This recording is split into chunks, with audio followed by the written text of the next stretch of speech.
Hello, this is Alex from phpacademy.org and this is a PHP video tutorial for the new Boston.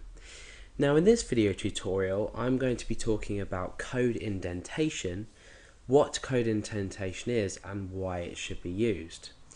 Now for an example, let's take a look at the following file. I've got index2.php. Now this file it works perfectly in fact. Apart from one thing I've just spotted, and if name equals str to lower, this needs to change. Str to lower. Okay, so I always forget something. Okay, so the file that we're looking at now works perfectly. Let's go ahead and open our browser and test it. Okay, so let's open that up. Okay, so it says you're over 21, yes, 1 is equal to 1. So let's go back to our code and see why.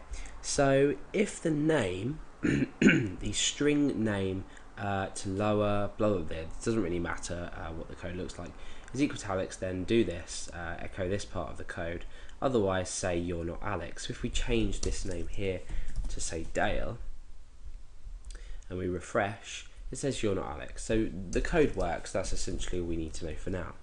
Now the problem with this is the way that we have not indented it. So there's no code indentation, therefore it's hard to see where an if statement starts and where an if statement ends. So if we needed to make modifications to a program, it's going to be a lot harder if we don't use code indentation. Now, there's 14 lines to this program. Can you just, or this code, this page or script if you like. Imagine if we had 1400 lines and we didn't use indentation. You can imagine how awful it's going to look and how messy it's going to look. So let's go ahead and look at index.php, which is a duplicate of this. However, I've created line indentation for each, where it's necessary. Okay, so what I've done is after the first if statement, I've indented to make a new if statement. So if, and then inside here we've indented. And now inside this if statement, I've indented all the code here. Okay, so the if statement, everything by default starts on without being indented. We've made the first if statement. So the block, I can already tell, is just from the start of this I here down to here. So this is the start of the block and this is the end of the block here. And this is the start of the top block and this is the end, and then we say else.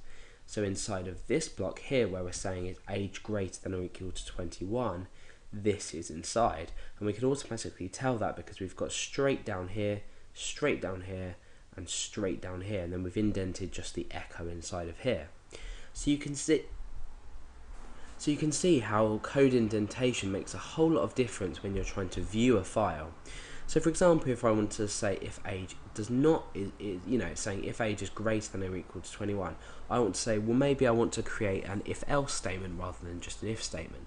Let's go down and we can automatically see that's the end of the block, and we can start typing on here. My text editor automatically indents for you. I think Notepad++ is a lot better at this than Context, as well as a variety of other editors. But now we can just type in something here, not over 21 for example, and when we change this to say 16, we know that our program is going to work because we've already seen the indentation, and we've created the code. We've created the program to work according to these, and the indentation just makes everything a lot easier to see. So always use indentation in your code. It's part of the coding standards, which is very important when you're looking at code, especially when you're going to be distributing code or you need other people to read code. You may understand how your code works and it may work in fact, so you might think, why do I need to indent and everything like that? Well, the answer is that if other people do need to see your code, or if you need to make quick modifications to your code, it's going to be a lot easier to see if you've used indentation.